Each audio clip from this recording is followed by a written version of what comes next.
Hello, wildlings. I'm your Creepsmith, and you found my Fear Forge. Lucky you. Welcome back, wildlings. Why don't you join us tonight as we take another trip into memories best forgotten with tonight's tale, The Winter Cellar, by NowhereAlone. I hadn't gone down to the cellar since my 6th birthday, 2 years previous to the day. I hated everything about it. I hated the smell, thick and noxious, heavy old cedar shavings, rotting PVC piping, and the wet. Trapped water that seeped into dark corners and stayed there forever. The smell filled the space. It was more than it, and yet somehow it was just an odor, after all. I hated the actual process of going down to the cellar, too. The stairs creaked, groaned, and flexed under any weight at all. Somehow they always seemed seconds from collapsing entirely, folding in on themselves expertly, like how my grandfather shuffled a deck of cards when we played Go Fish.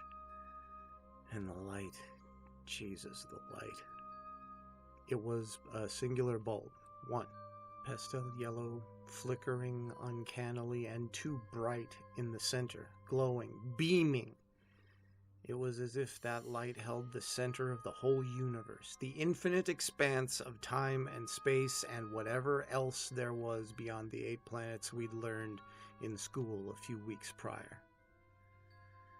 The light hung unstably from a thin chain, and it swung with the steps. The whole cellar seemed to move, in fact, impossibly intertwined, connected at the joints somehow.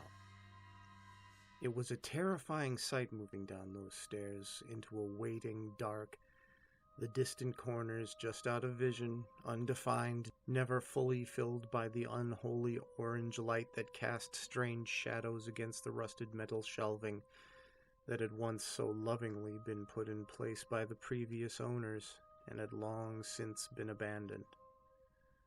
The corners, those dark corners.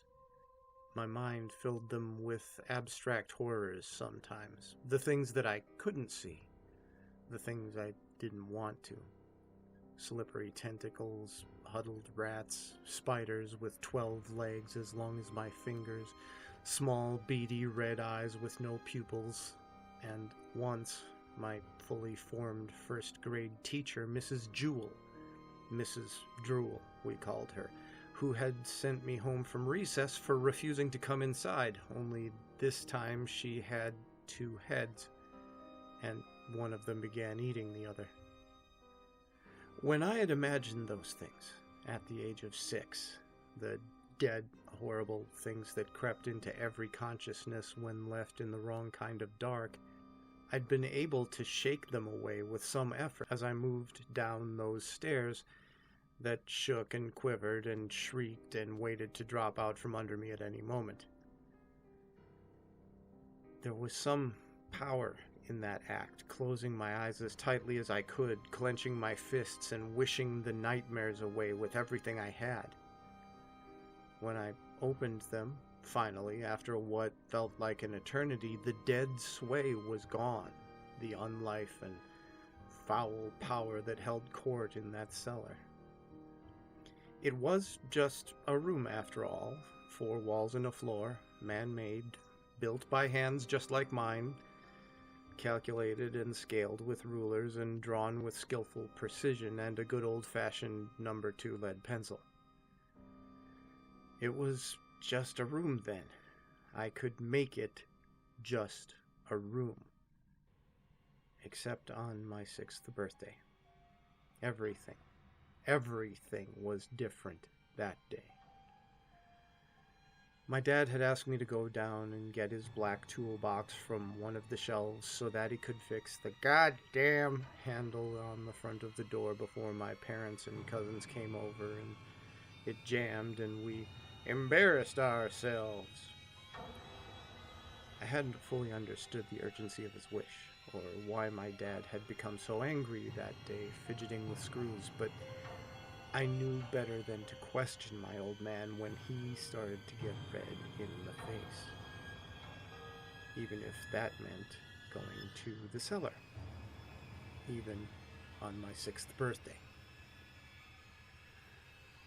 I had taken one last deep breath, hoping not to take in any of the stagnant, damp air, grabbed the brass handle, wrenched the door open in a way that surely would have made my mother swat me across the ear if she'd caught me in the act, and trudged down the steps, in some strange cross between an army march and the walk of a man sent to the gallows, determined and terrified. In my newly 6-year-old estimation, it was the only way to survive the cellar. If I stopped for a second, even one, I was sure that something would reach out and grab me by the collar, or the shoulder, or even worse, the ankle. Old, 2 long fingers closing quietly around my foot, pulling me down into those goddamn corners. The ones I knew were actual physical boundaries, but felt like so much more. I had been nearly down the steps when I had to take my first breath, exhaling too long and nearly choking on the forced inhale of lost oxygen. Muddy shoe soles and the bloody remains of a dead robin being pulled apart by ants on the sidewalk.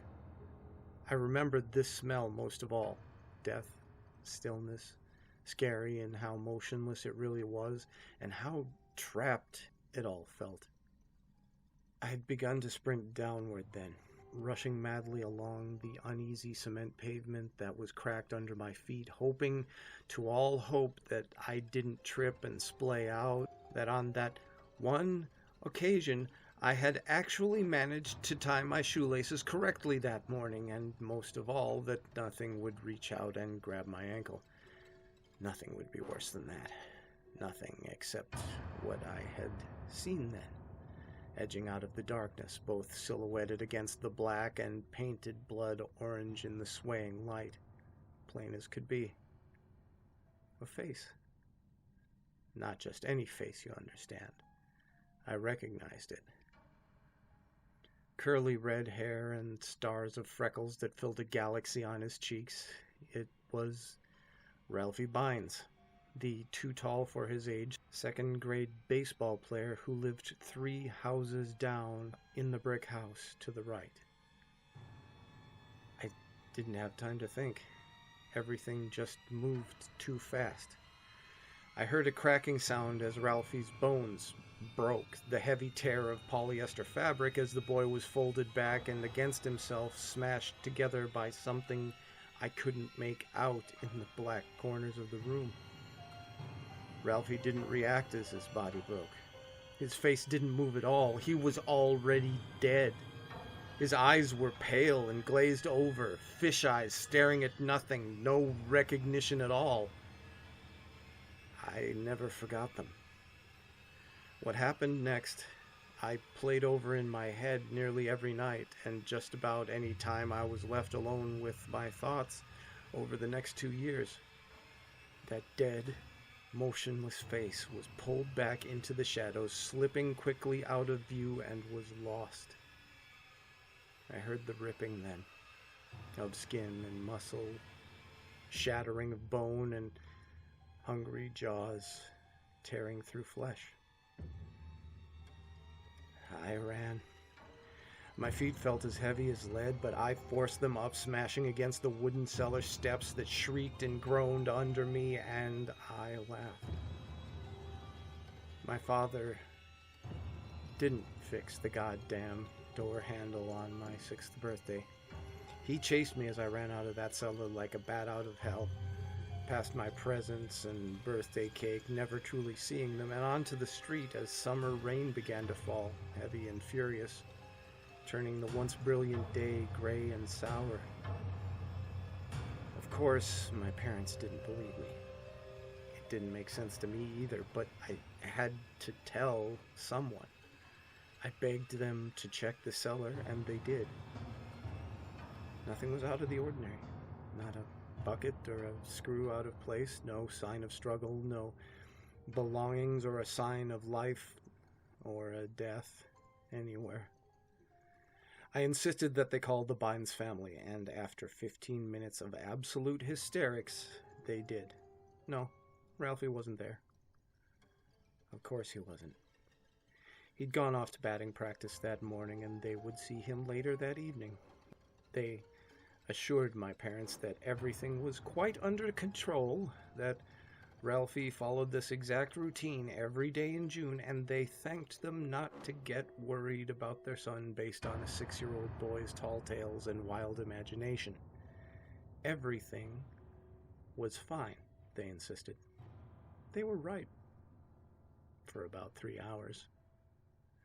I locked myself in my room, and my parents were fine with that. They were embarrassed enough for one day. If I hadn't scared them so much and uncharacteristically avoided my own birthday, they may have sent me to bed without dinner. My 6th birthday party was canceled and rescheduled for the next Saturday. My parents didn't expect a call from the Bynes at 5:30, a call asking if I was playing some kind of joke on them, that Ralphie had actually missed batting practice that morning and hadn't come home for dinner, something that the Bynes assured my parents would cost him quite a whooping. The police were called next, and yes, after a day had passed, they did come to check the cellar. They, of course, found nothing and apologized to my parents for having to stop by. My mother went to bed early that night, and I could hear her crying from my room.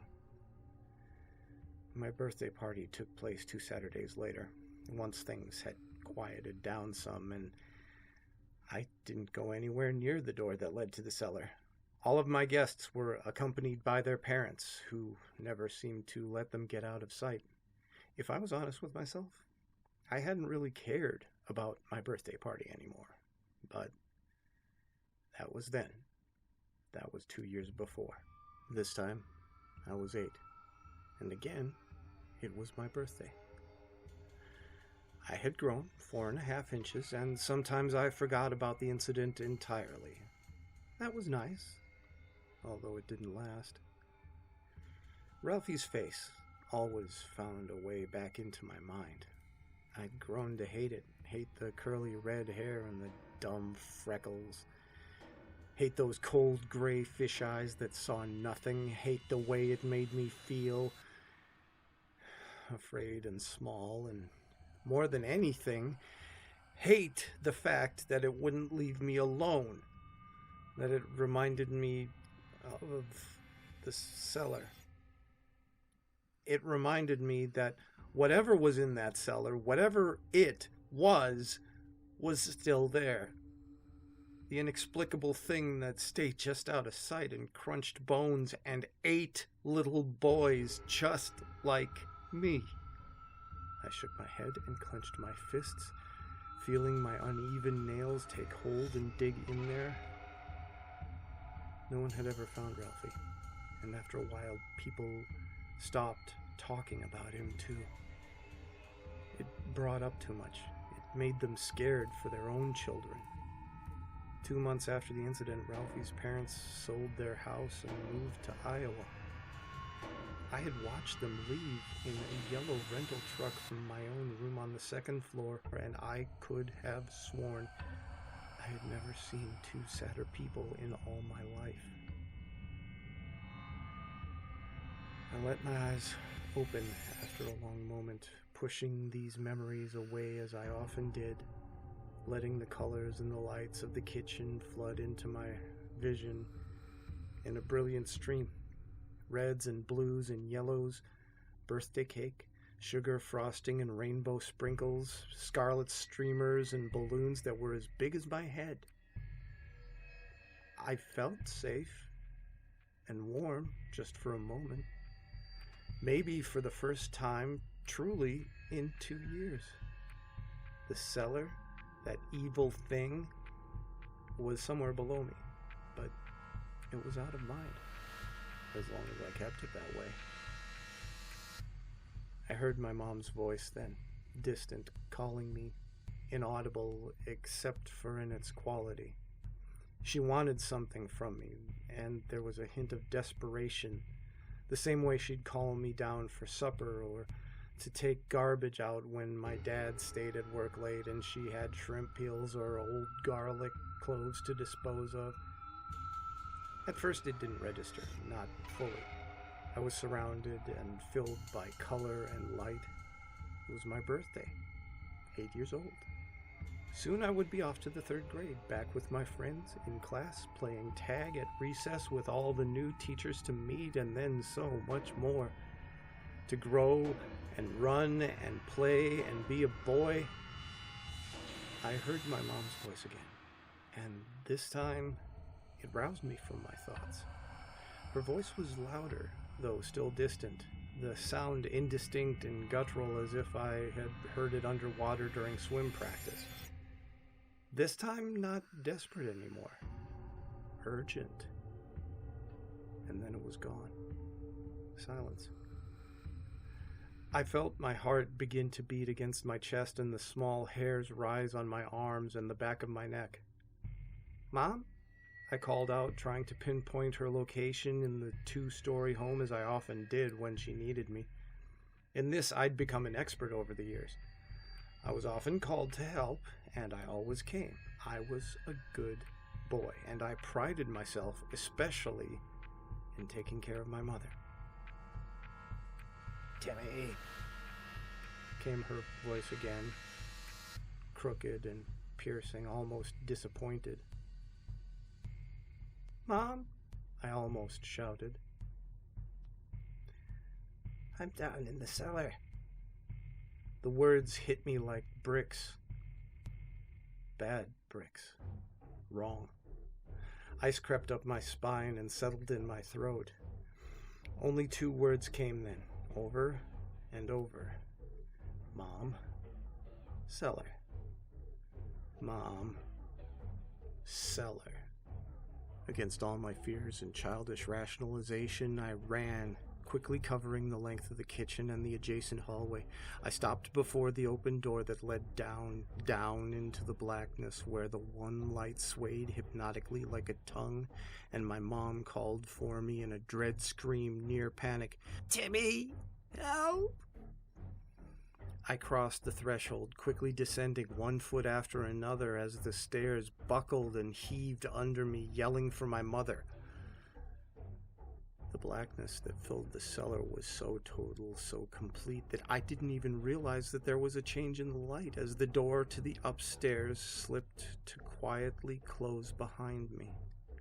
I arrived on the landing, scanning the pulsing ink shrouds left to right quickly for my mother, knowing that she was here somewhere and she had come down to get something for my party, and that goddamn cellar, had gotten her.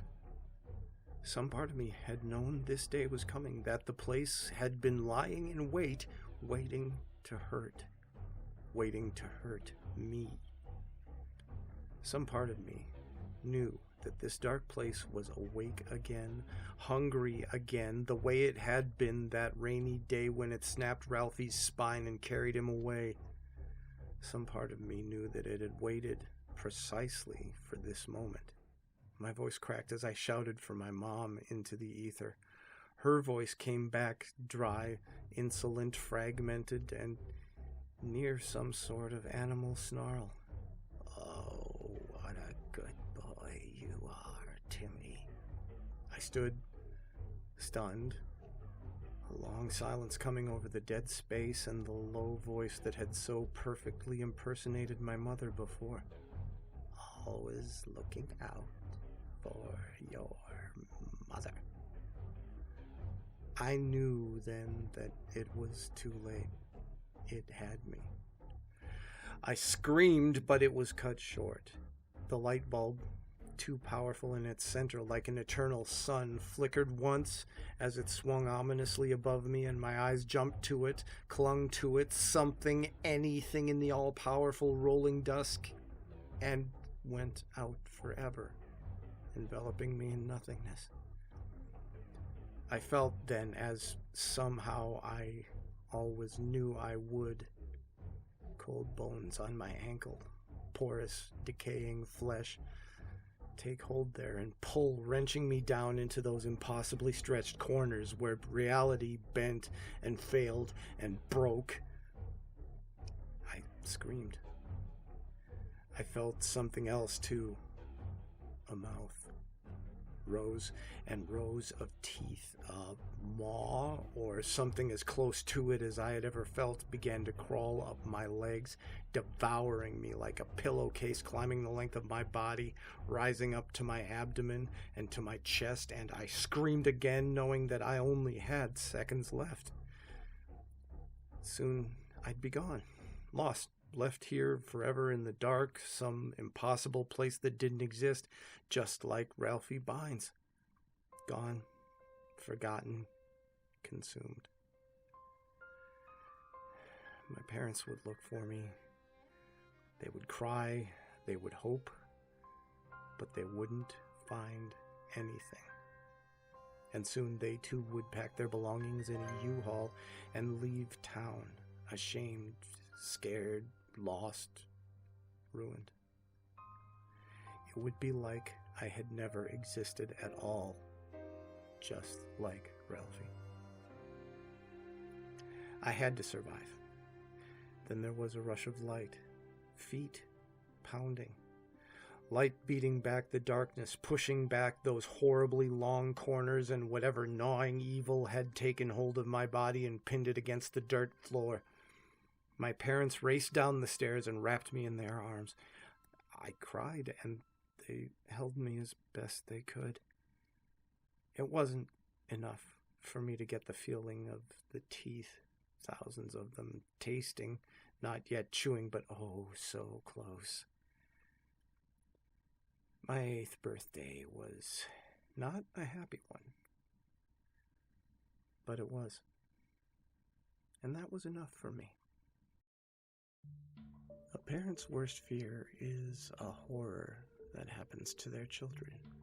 So if any of you ever have kids, you love them and you spoil the hell out of them and you keep them safe. Stay scary, wildlings, and make the most of your nights.